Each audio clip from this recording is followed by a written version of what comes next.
ये दोनों ऐसे ध्यान हैं जिसके कारण से कर्मों का बहुत ज्यादा आत्मा संग्रह करती है, और आर्त ध्यान से ऐसे कर्मों का संग्रह होता है जिनके कारण से जीव त्रियंच गति में जाता है, और रौद्र ध्यान के कारण से जीव ऐसे कर्मों का संग्रह करता है जिसके कारण से कि वह नरक गति में जाता है। भगवान महावीर स्वामी जी से पूछा श्रेणिक ने कि वो प्रसन्न चंद्र राजर्षि मर जाएं तो कहां जाते? तो परमात्मा ने कहा 7वीं नरक में जाते। भले उनके पास में वेश साधु का था, मुद्रा आतापना की थी, मुद्रा ध्यान की थी, तन की स्थिति अच्छी थी, मगर मन की स्थिति खराब थी। रौद्र यानी कि हिंसा, माना हिंसा के लिए उनके पास में कोई शस्त्र नहीं था, कोई अस्त्र नहीं था, जिनके साथ में वे जो युद्ध करने के लिए तैयार हुए थे, वे सैनिक भी उनके सामने न खड़े थे, परंतु वे सैनिक उन्होंने अपने मन में खड़े कर लिए थे।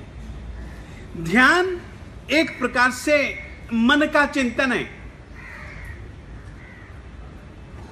फिर से कहना चाहता हूं, ध्यान एक प्रकार से मन की, चित्त की चिंतन दशा है, और चित्त जब कभी भी किसी एक विषय में स्थिर हो जाता है तब उस स्थिति का नाम है ध्यान। आप लोग कभी गौर करें, किसी भी संदर्भ में आप चिंता करना चालू करें, चिंता, तो चिंता में क्या होता है? एक ही विषय को लेकर के जो चिंता के केंद्र में है उसी को ही लेकर के आप बार बार इधर से भी उधर से भी चारों तरफ से आपका मन केवल उसी विषय की ओर दौड़ता है, और उस समय आप महसूस करेंगे कि जिस समय आप गहरी चिंता में होते हो उस समय आपका मन इधर उधर के सैकड़ों विषयों से अपने आप हट जाता है। ये बात मेरी गलत तो नहीं है? ये बात मेरी गलत है क्या? चिंता की स्थिति से ध्यान तक पहुंचा जाता है, मगर चिंता का कारण अगर दुख है तो वह आर्त ध्यान है। आर्त ध्यान की पहले परिभाषा लिखवा देता हूं। आर्त ध्यान यानी कि क्या? इरित इरित इरित इरित शब्द से आर्त शब्द बना है। इरित अर्थात दुख। इरित रित रित अ आ इ ई उ उ री री, तो वो जो री आता है वो री, और रित अर्थात दुख। दुख के निमित्त या दुख में होने वाला ध्यान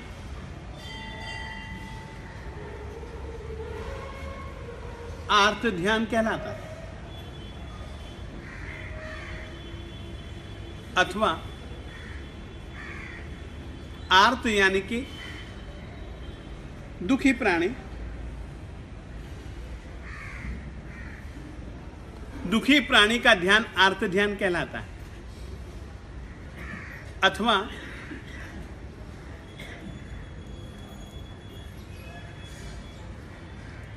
मनोज्ञ वस्तु के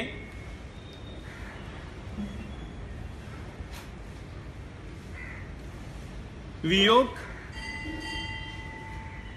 और अमनोज्ञ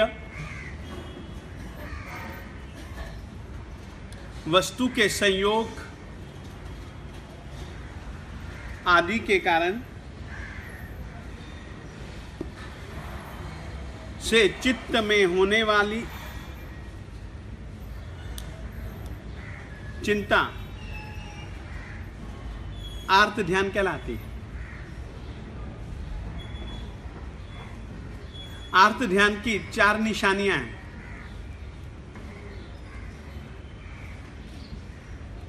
उनमें से एक निशानी है रोना।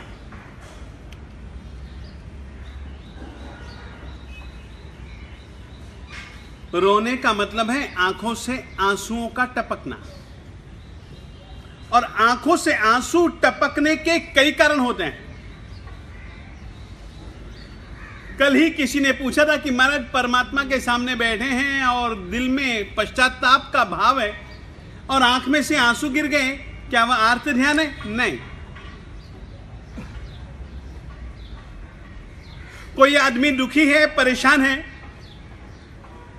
उसने अपनी दुख भरी दास्तान हमको सुनाई और हमारी आंखों में आंसू आ गए।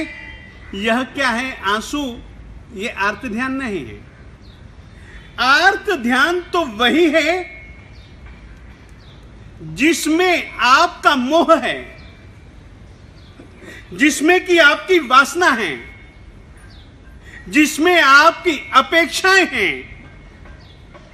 जिसमें आपके विषयों की आपूर्ति है, जिसमें आपकी अपेक्षाओं का भंग है। फिर यदि एक की अपेक्षा पूरी नहीं हुई तो फिर जो चिंतन पैदा होता है ना दिल में, वो चिंतन आर्त ध्यान है। आर्त ध्यान का मतलब यदि मेरी जो अपेक्षा थी वो किसने पूरी नहीं की और अपेक्षा की पूर्ति न होने पर मेरे दिल में जो दुख होता है, बस वो दुख के समय जो होने वाला चिंतन, उसका नाम है आर्त ध्यान। दुख का कोई एक कारण नहीं है। दुख एक प्रकार की चोट है जो कि एक दिल को लगती है।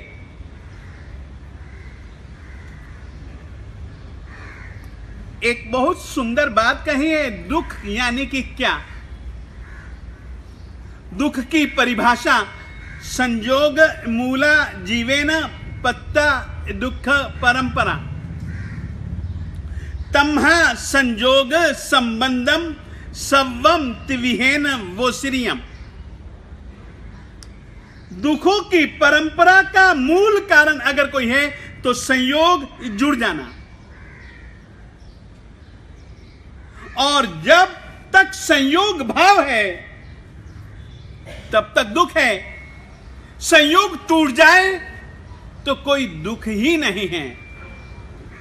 किसी बच्चे की मौत दुख का कारण नहीं है। मेरे बच्चे की मौत मेरे लिए दुख का कारण है। बच्चा तो मेरे पड़ोसी का भी था और बच्चा मेरा भी था। उसका बच्चा मर गया, मुझको कोई दुख नहीं है, परेशानी नहीं है। क्यों? क्योंकि उस बच्चे के साथ में मेरा कोई संयोग संबंध नहीं था। मेरा बच्चा मर गया तो मैं खूब रोता हूं, चीखता हूं, चिल्लाता हूं, भगवान को और अपने कर्मों को दोषी न देता हुआ भगवान को दोष देता हूं। ये सब क्यों? एकमात्र संयोग के कारण। और ये संयोग के पीछे कारण मोह है। इस कारण से यह ध्यान आर्त ध्यान कहलाता। केवल मोह के कारण आदमी गलत सलत हजारों काम करने के लिए तैयार रहता है। छोटी सी कहानी, जैन रामायण में एक प्रसंग आता है। सीता जी ने भी एक दीक्षा ली थी, राम जी ने भी दीक्षा ली थी। सीता जी ने जब दीक्षा ली और दीक्षा का पालन करने के बाद में आयुष्य कर्म के खत्म हो जाने के बाद में वो देवलोक में पैदा हुई और इंद्र बनी, सीतेंद्र बनी। सीता जी इंद्र बनी है। उन्होंने भरत क्षेत्र में राम जी की स्थिति को देखा है। राम जी भी साधु जी बन चुके। सीता जी ने राम जी को देखा और दिल में काम विकार जन्मा। सीता जी ने राम जी की स्थिति को जान लिया और जानने के बाद में तुरंत सीता जी ने सोचा कि यदि राम जी इसी आत्म स्थिति में रहे,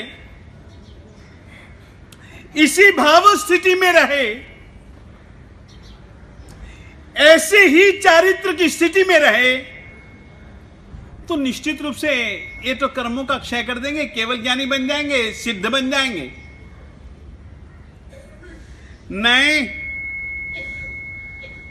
जिस तरीके से मानव भव में हम दोनों का साथ रहा, उस रीति से देव भव में भी, अब देखिए मनोज्ञ संयोग की चिंता है ये। राम जी उनको अच्छे लगते थे, सीता जी को अच्छे लगते थे, इसीलिए संयोग की चिंता हुई। ये तो गड़बड़ सरबड़ हो जाएगी यदि इसी भाव दशा में राम जी चले गए तो केवल ज्ञान को पालेंगे, ये तो सिद्ध हो जाएंगे, बुद्ध मुक्त हो जाएंगे, हमें संयोग का कोई अवसर नहीं मिलेगा। सीता जी बहुत सारी देवियों को साथ में लेकर के आती हैं और राम जी को अनुकूल उपसर्ग देती हैं।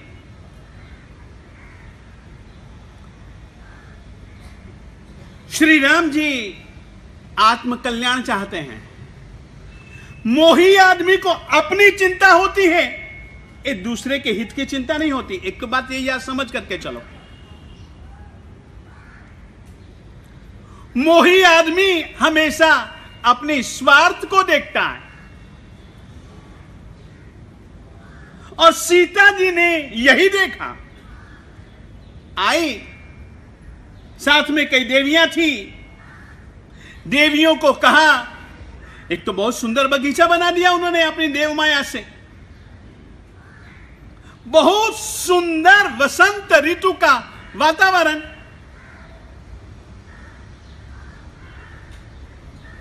उत्तेजना ही उत्तेजना फैल जाए उस तरीके का गीत संगीत का वातावरण।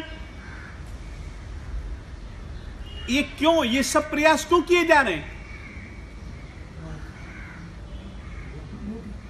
मोह के कारण ना, कि और कोई कारण है?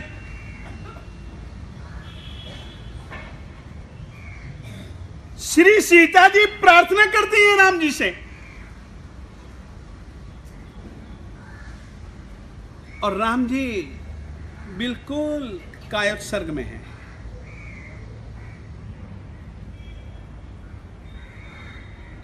सीता जी बोले जा रही हैं, राम जी के पास में कान है, परंतु कान के साथ में आत्मा का, मन का कोई संबंध नहीं।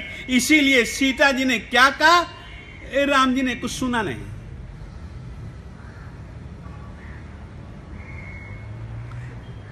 आंखें हैं मगर सामने हो रहा है नाच। राम जी अपनी आत्मा की दुनिया में मस्त हैं, कुछ देखा तक नहीं।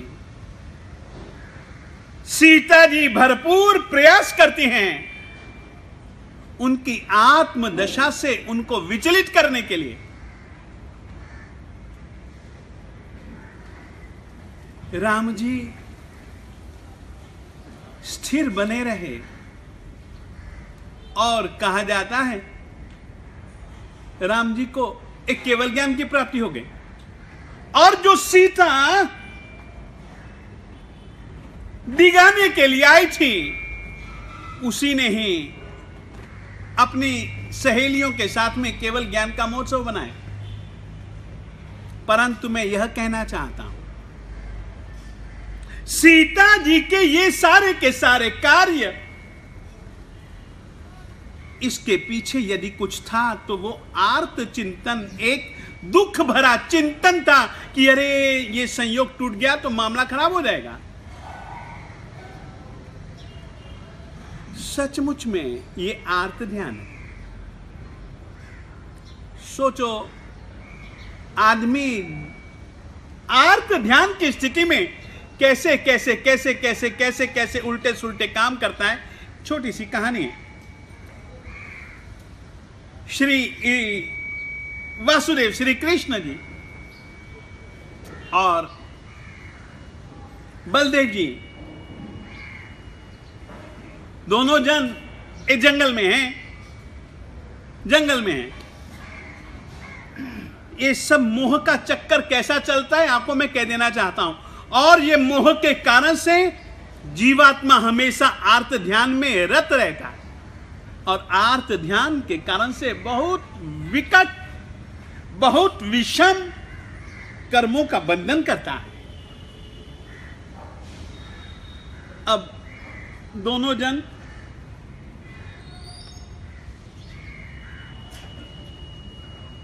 वासुदेव श्री कृष्ण जी यूं लेटे हुए हैं मस्ती से पेड़ के नीचे।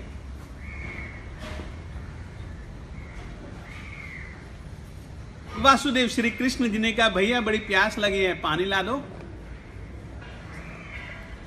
पानी लेने के लिए गए हैं बलदेव जी। इतनी ही देर में यहां पर एक दुर्घटना घट गई। जिसने पहले कभी पूछा था परमात्मा श्री नेमिनाथ स्वामी जी से,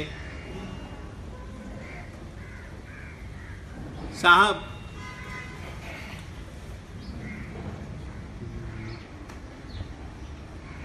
कैसे मौत होगी? तेरी मौत जरा कुमार के हाथ से होगी। जरा कुमार को पता लगा कि मेरे हाथों से वासुदेव श्री कृष्ण जी की मौत नहीं, ऐसम की तैसी, किसी भी हालत में मैं नहीं मारूंगा। मेरे भाई हैं, मैं जंगल में जाऊंगा, जंगल में रहूंगा।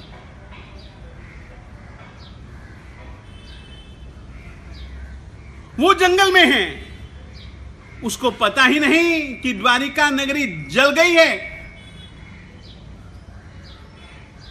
बलदेव और वासुदेव दोनों जन इसी जंगल में हैं, और वासुदेव जी मस्ती से टांग पर एक अपना पांव रखे लेटे हुए हैं। पानी लेने के लिए दूसरा भाई गया है, और जरा कुमार जंगल में ही घूम रहा है। उसको लगा, क्योंकि शरीर में कई लक्षण होते हैं अच्छे आदमियों के, तो एक लक्षण वासुदेव जी के श्री चरण कमल में था कि बिल्कुल आंख जैसी रेखा बनी हुई थी, जो कि बड़ी चमकते थे। और उसको लगा कि ये हिरन की आंख है, और उसने निशाना मारा, और सचमुच में आंख को लगा, और वासुदेव श्री कृष्ण जी चले गए। और मरते समय एक ऐसी आवाज निकली जिसके कारण से जरा कुमार भागता हुआ आया, और भागते हुए आकर के उसने देखा कि ओह, अरे रे रे रे रे रे रे, मेरे हाथों से मेरे ही भाई की मौत। केवल ज्ञानी का वचन झूठा नहीं होता है। उस समय मरे नहीं थे। वासुदेव से माफी मांगता है। वासुदेव कहता तू यहां से निकल जा, भाग जा भाग जा भाग जा, अभी बलदेव आएगा, नहीं तो बहुत काम खराब हो जाएगा। तू जा जा जा। वो चले जाता है और इतनी देर में वासुदेव जी की मृत्यु हो जाती है। 6 महीने तक आप समझो ये मोह की लीला। 6 महीने तक बलदेव अपने कंधे पर वासुदेव को लेकर के जहां तहां घूमते फिरते रहते हैं और कहते हैं, मेरे से नाराज क्यों है तू, बोलता क्यों नहीं मेरे से।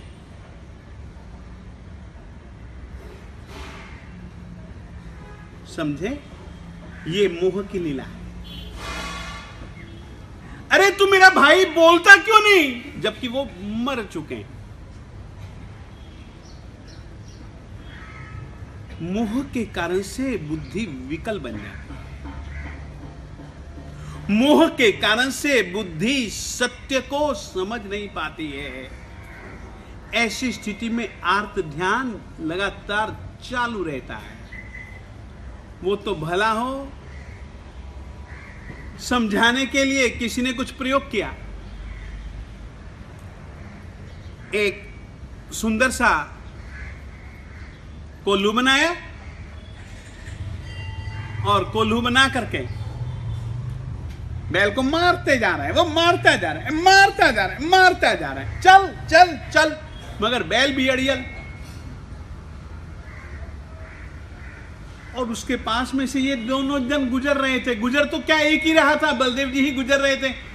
बलदेव जी ने पूछा, इतना क्यों मार रहा है और तू कर क्या रहा है। उसने कहा, मुझको ये तेल निकालना है और मैं कोल्हू चला रहा हूं। तेल निकालना है? हाँ। अरे बुद्धू, देख तो सही, सरसों के दानों में से तेल निकलता है, तिल के दानों में से तेल निकलता है। तू तो मिट्टी के कणों में से तेल निकालने की कोशिश कर रहा है। उन्होंने कहा, मुझे बुद्धू मत कहो, तुम कौन हो। कभी क्या, जैसे मिट्टी के कणों से तेल नहीं निकलता, वैसे ये मुर्दा क्या कभी बोलेगा तेरे साथ। तो भी उनको बुद्धि पैदा नहीं होती है। मरा हुआ तो वो स्वीकारने के लिए तैयार ही नहीं है। ऐसे मोह, ऐसी वासना, ऐसे कषाय। देखो, आपको कहना चाहता हूं, परमात्मा श्री अजितनाथ स्वामी जी के ही परिवार में एक चक्रवर्ती हुआ जिसका नाम था सगर। सगर ये दूसरा चक्रवर्ती है। पहला भरत और दूसरा चक्रवर्ती सगर। पहला चक्रवर्ती परमात्मा आदिनाथ स्वामी जी के समय हुआ तो दूसरा चक्रवर्ती परमात्मा श्री अजितनाथ स्वामी जी के समय हुआ।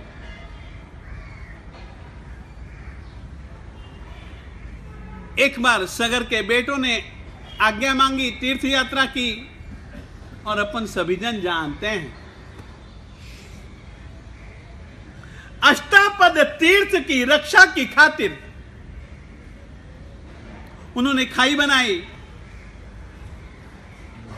नाग देवताओं ने मना किया, नहीं माने।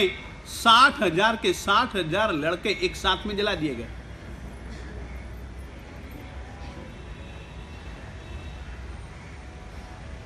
अब ये समाचार पिता तक पहुंचाने हैं। सभी जन जानते हैं, एक बेटा मर जाता है तो मां बाप की क्या हालत होती है, और 60,000 लड़के एक साथ में जला दिए गए हों, और वो भी चक्रवर्ती के प्रिय बेटे हों, तो क्या उसकी हालत होगी। और सचमुच में मोह के कारण से उसका जो आर्त ध्यान है वो सचमुच में बहुत बहुत बहुत बहुत विक्षिप्तता भरा है। हम भी अपनी जिंदगी में पदार्थों के प्रति, व्यक्तियों के प्रति अलग अलग तरीके के संयोगों के प्रति अलग अलग तरीके की धारणाओं के कारण से, झूठी झूठी धारणाओं के कारण से हमारे मोह पर जब चोट लगती है तो प्राय करके हम लोग भी ऐसा ही आर्त ध्यान दिलाते हैं।